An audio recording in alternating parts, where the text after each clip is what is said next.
Today we're driving the VW Golf GTI facelift, one of their most emotional, most popular models. And can this one here help to escape the crisis they're in at this moment? Later also talking about the current challenges VW is facing. Maybe you heard it from the news. But first of all, let's start here with the Golf GTI as it stands here right now, and the red GTI lettering right here. New with this facelift is the illuminated logo.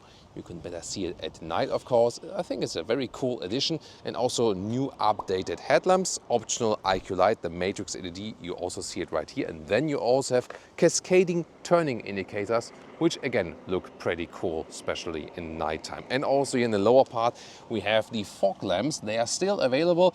I also activated them here statically. I think it's a very nice integration in this honeycomb design. The sensor moved in also to the central part here. And of course, you only use these fog lamps when it's really foggy outside and not just for show purpose, right? Another show purpose is, by the way, also a very cool welcome and goodbye light signature. Works both for the front and also for the rear. And of course, it's really nice when you welcome or say goodbye to your vehicle at night. Side profile, 4.29 meters, 169 inches is the length, compact hot hatch. And then 17-inch wheels for the European market it starts. US market would start with 18-inch wheels. And these ones here are the option 19-inch wheels, the biggest ones that are available. Then you get a fixed sport suspension or a DCC. It's also with a special application when you pick the 19-inch wheels, for example, and we'll go into the comfort or sportiness or both features, the balance of that in the driving part very, very soon. Towards the rear, we have new tail lamps here in a rather three-dimensional modern style. This is also when you have the IQ light, then you have these special rear 3D lights. So when you go for that optional matrix LED, it looks most updated, so to speak. Lower part, real exhaust, because get your t-shirts right now from the Autogefühl fake exhaust police. There we are. And in this case, the fake exhaust police does not have a job today because these are real exhaust, standard exhaust. And well, we can listen to them very soon. I found the sound actually quite cool because they have like this plop and crackles still from the base exhaust. When you go for the Club Sport version, it's available in the European market, you can also get an Krapovich exhaust that sounds, of course, even richer. And I find always pretty cool that here the logo flips when you open the trunk, or also the rear view camera is hidden behind that here, that it's protected against moisture and dust and so on. Yeah, and I asked Leah, and one of her favorite features are also the fog lamps. You know, you're not supposed, at least not in Germany, supposed to have them on while it's not foggy. So it's then always depending, are you following the law or not?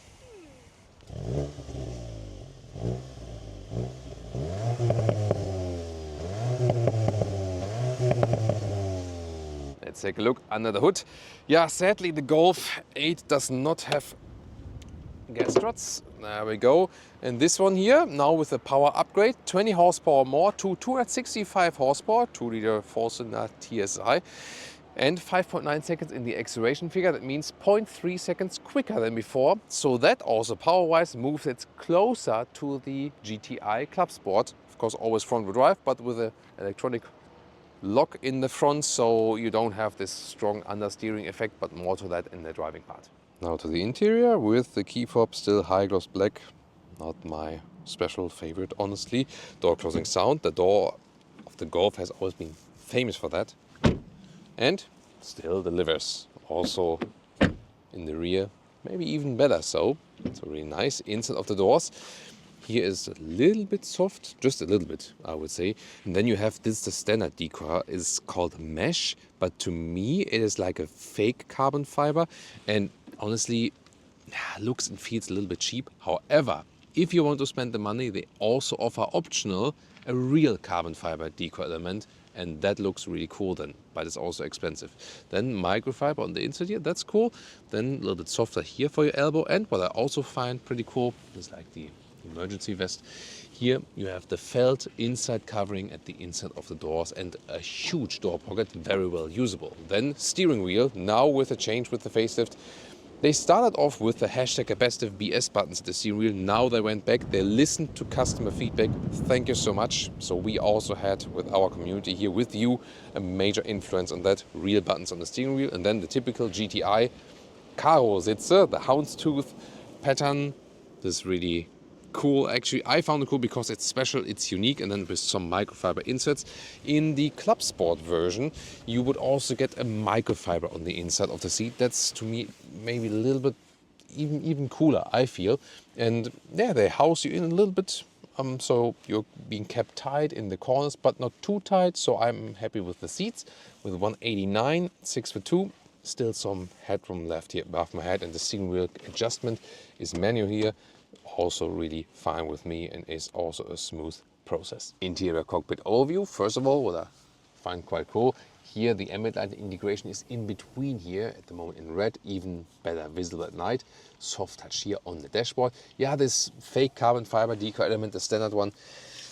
If you go for a lease, maybe whatever, if you want to buy and keep it, maybe spend the money on the carbon fiber decal element if you want to live with this car for 10 years or something, because it will be more premium definitely in the looks. And the big thing here, big news, is of course the screen, now bigger, 13-inch. That's also standard, still with sliders. However, they are illuminated, but the major thing is really that we actually do have the larger screen, soon more details to that, and also a software and hardware upgrade, because there have been major software issues. That's one of the things, also the reasons why they haven't been selling that well recently. But now upgraded, and we have a way better impression already from that whole system here. Let me tell you that so far. Then middle console, we have two USB-C chargers in the lower part, and below that is an underneath this cover here an inductive charger. But I'll show you why that's not a good idea. So this is here the iPhone 14 Pro Max from Lear, and yeah, I don't know if that's a great idea. However, what you have to say is that this inductive charging pad that's underneath there is cooled, has like a vent hole, and that's why it it cannot overheat that quickly. Yeah, here you can see that the armrest can be adjusted like this, but then you have to put it over, up again, and then pull it down. And also with soft on the top, but it could be a little bit softer, however, I feel, for long journeys. But then nice red contour stitches. They are also really precise, everything, and also how it's built here when you want to shake it left and right. That's all actually solid. Then in the middle part we have the cup holders, which you can let disappear here. Then you press the button, then it's back again. But yeah, for like paper cups, it's fine. But for, let's say, higher bottles, it's not that great, actually. And interesting that the key fob here does fit in this middle console right here. So you can put it here, for example, that fits in. A lot of high-gloss piano black that collects fingerprints and scratches really easily. Not a good idea. Integrated shifting lever, 7-speed DSG, always now for the GTI, and the start-stop engine button is here. So to select the driving modes, you always have to go here. That's the only possibility, or directly in the screen, of course, but this is then the shortcut. And then you can access the driving modes right here. So there we go. There are the driving modes, and I'll also tell you more about the DCC, this optional adaptive suspension, soon. Driver POV looks like this. Good size of the steering wheel, and then once again with the buttons you can really press. Also, for example, for the cruise control, nice to have them back, definitely. Digital instruments are actually nice to read. You can also control it here with the view button, and then change some views right here. For example, like this, so whatever you prefer, and also some individual contents. And you can also get optional heads-up display. I have that on the snow mode actually at the moment. It's not flickering, by the way, it just does it on camera here at the moment. And then this 13-inch screen here, as I said, the temperature sliders, but I leave it out for now just to have the best audio quality. And then you have this new view here, like in the new electric models, for example. So better overview, quicker from the hardware, and for example, quick access to the assistance systems, where you can also quickly deactivate the speed warning and so on. Rear doors, hardback here on the top part. However, you have a felt covering on the inside of the rear doors, so that's nice to have. And you have some smartphone pockets here at the back side of these bucket-alike seats. Same pattern on the rear seats, ISOFIX on the outside parts, and here pushing that one down. Cup holders, not adaptive though, and a ski hatch you could also use. And this is all very solid in the build quality indeed. The only catch here with the Golf is the rear legroom, because this is here the short wheelbase of this MQB platform. And yeah, you see here when I'm driving as a tall person, there's hardly any legroom left. So I'm hitting the seat here with my knees. Headroom does exactly fit, however. And what I also want to show you here, a fabric covering for the very outside part, and it's also somewhat plush. It's also good as a nice bolstering here for the rear passengers. About the boot or the trunk, here always with flipping the logo, that's a cool thing. And some of you asked me to put in the cabin trolley in a vertical way to show if that fits, and yeah, it does. And there's like a mere of 40 inches in width, and the standard length here is 76 centimeters or 30 inches. And the height here, well, to measure that correctly, you have to put up this one.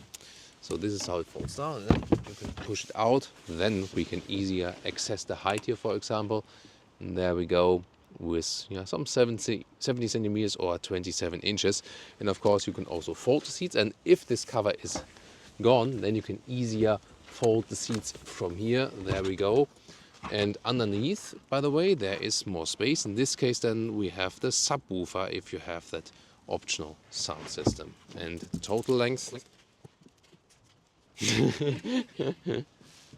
total length at 140 meters or like 56 inches. Sport mode.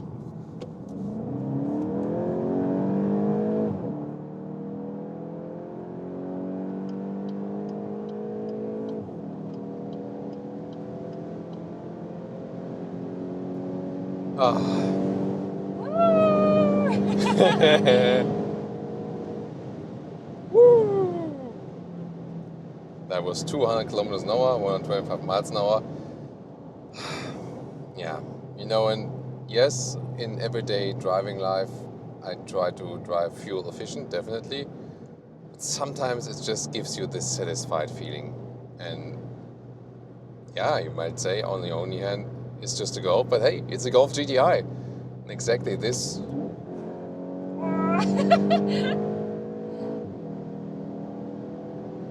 can do with that.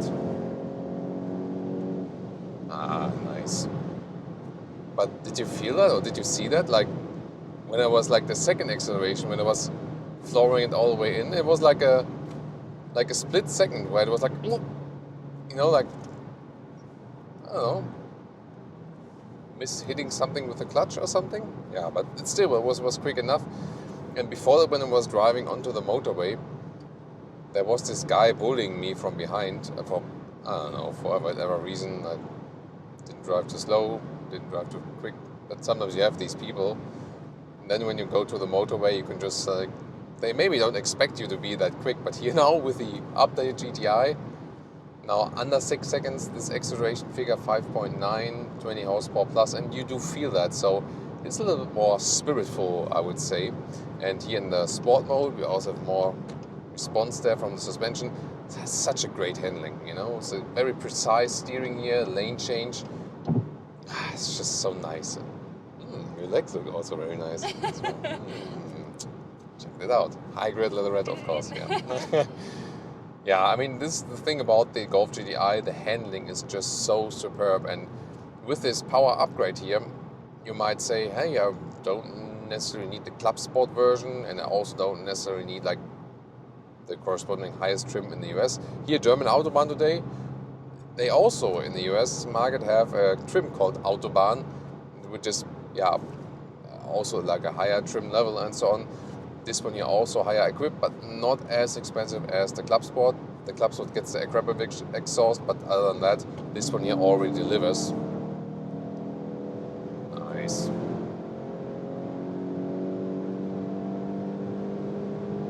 Yeah, very good acceleration.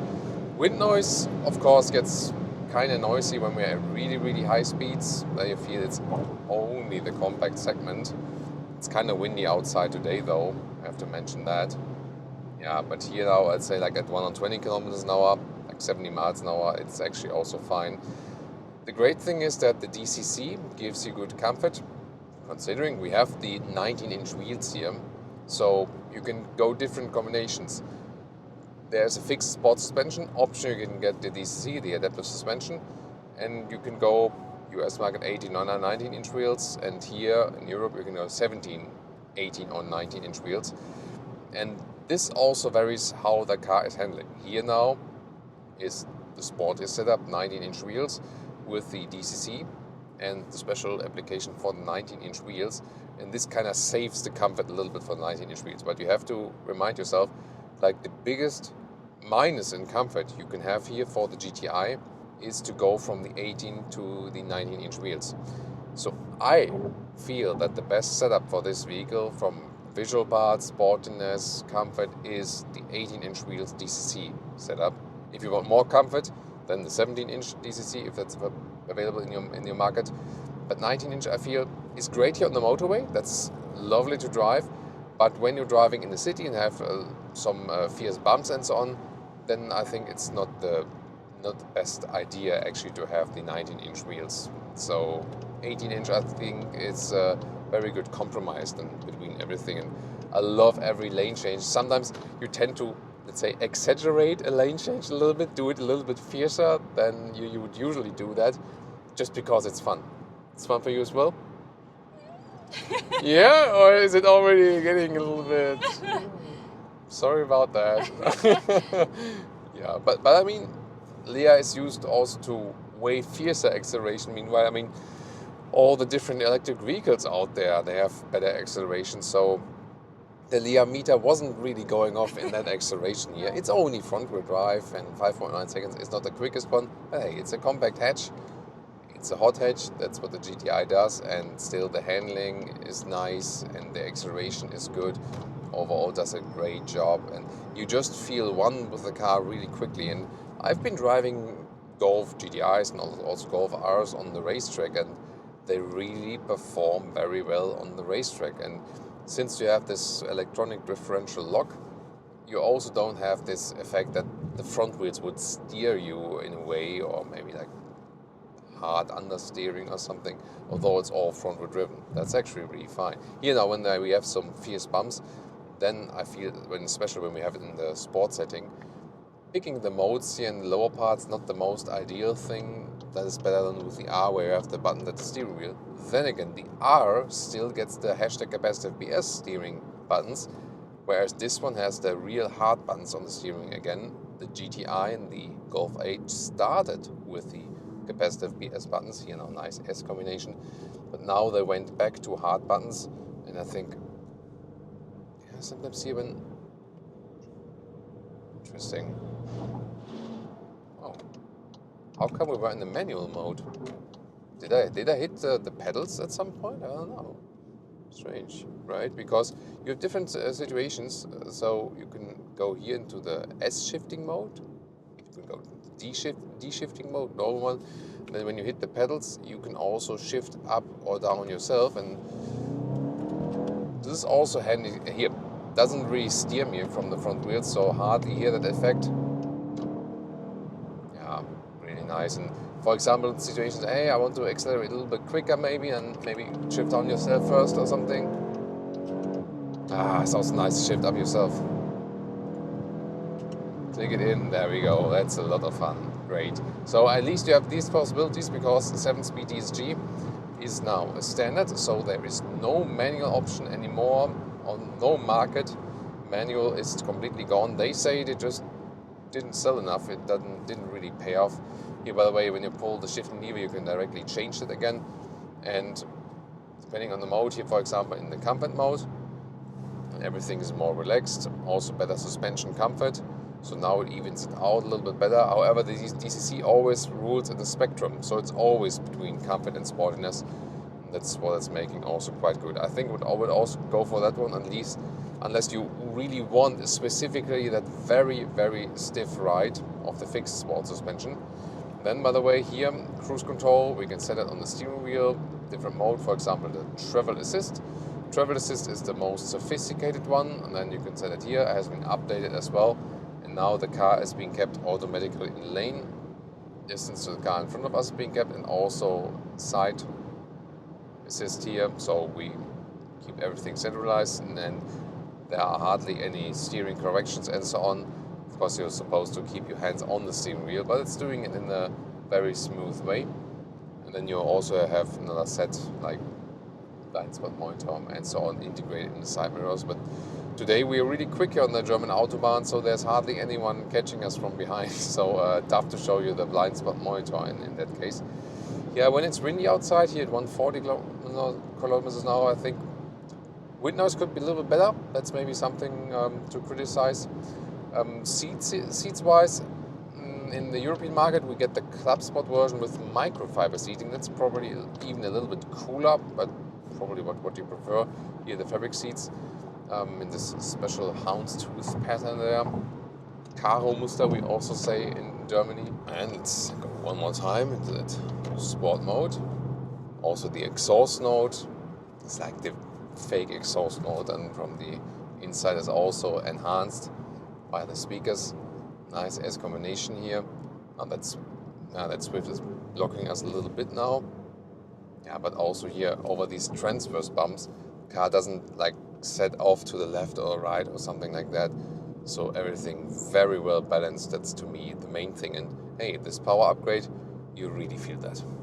Fuel economy, at least when you also use that vehicle, that power at some point, 8 liters and 1 kilometers, 29 mpg US, 35 mpg UK. You can of course score something better if you keep it rather steady and really low speeds at the Autobahn and so on, but that is a realistic fuel economy. And overall, this facelift here with these visual changes, pretty cool, a little bit more modern. I still feel that the headlamps should be the other way around, like they were in the Golf 7, that just looked better. So I feel that visually it kind of lost a little bit in the 8th generation, but now with the facelift, I think some nice changes. I also really like the illuminated logo. Maybe it's not much, but it is something and quite nice. And also the interior updates, really important that hardware and software is now upgraded, that this one is more reliable and also quicker, really important point. And now in general to the situation at Volkswagen at this moment. You've maybe followed the news over the recent years. So the first problem, of course, was the diesel scandal. So they lost a lot of trust and customer with that, and also had really high economic costs from that. Then came all the software problems, and of course it was not only the software but also the hardware behind the software that was too slow. So I think there were too many cost cuts and also a wrong strategy with their whole software company at first. You've maybe also taken from news that they will probably close their software company, this CARIAD division. And they, on the other hand, invested in XPeng, the Chinese manufacturer, and also in Rivian, the US EV manufacturer, also to get more software knowledge from them and then cooperate with them on the local markets and also gain knowledge for their own next software developments. So they are now switching their strategy and gaining more knowledge as for these aspects. We have seen also some upgrades here with hardware and software. But since for many years now, this software has been so bad, it really scared off many customers as well. And then they lost, more customers and money with that once again. And also this, like slider technology in the interior didn't really work out. Also the EV sales from the initial models, people rather expected, hey, build a cool Golf, but make it in a serious range for the electric models, So that's what everyone expected, but they didn't deliver. They went for this separate ID family, which no one really wanted, They still are quite good in the sales, especially in Europe and Germany as for the electric vehicles, but only because they offer good leasing rates in comparison to the other manufacturers. Not necessarily because the ID models are, better than the other EVs. That's the thing. Then the main problem is, of course, and that is not only concerning VW, that the sales in China are breaking away. So lower sales in China because the Chinese, they are rather buying their own brands now. They are coming all the way with their new electric vehicles, a lot of new EV brands. And before it was like, hey, they wanted to buy some German vehicles. Now the newer generations where I think, why should I buy the same brands that my father used to buy? I want to buy something fresh from a new startup with modern technology and so on. And so the profits and sales from the Chinese market break away. And then, this planning ahead, for example, also in Europe with the EV policies. So at one hand, everyone thought, yeah, everything is going to be EV. Now it's more like, yeah, EVs will be very important in the future and they will keep growing, but maybe not as quickly as expected. And then it's maybe not all EV again. And corporations had to set their strategy on that. And so on the one hand, VW was late with their EV strategy. And on the other hand, they now set everything and so much money into the EV investment, whereas there weren't so many EV sales as expected. So many problems, which were strategically, maybe at some point also wrong, but also the policy decisions are critical in a way that you cannot plan that much ahead from the competition. Yeah, everything is really complicated in the automotive industry nowadays, so it's also no wonder that VW has these structural problems. And now they're even thinking about closing plants in Germany. Yeah, and if the job guarantee is not really safe anymore and so on, they are really in huge discussions now. But I think the most important step is that you acknowledge these problems and then you can actually work with them, and we will closely follow that for you. So this was a very large conclusion, and of course the Golf GTI plays a major role still because, yeah, it's not all about EV sales at Volkswagen. Core models like these ones help the brand, of course, to keep this likability factor really high and will still contribute to the profit and the sales of the vehicle company overall. What do you think about this issue and of course about the Golf GTI? Tell me in the comments and tune in to more Golf reviews.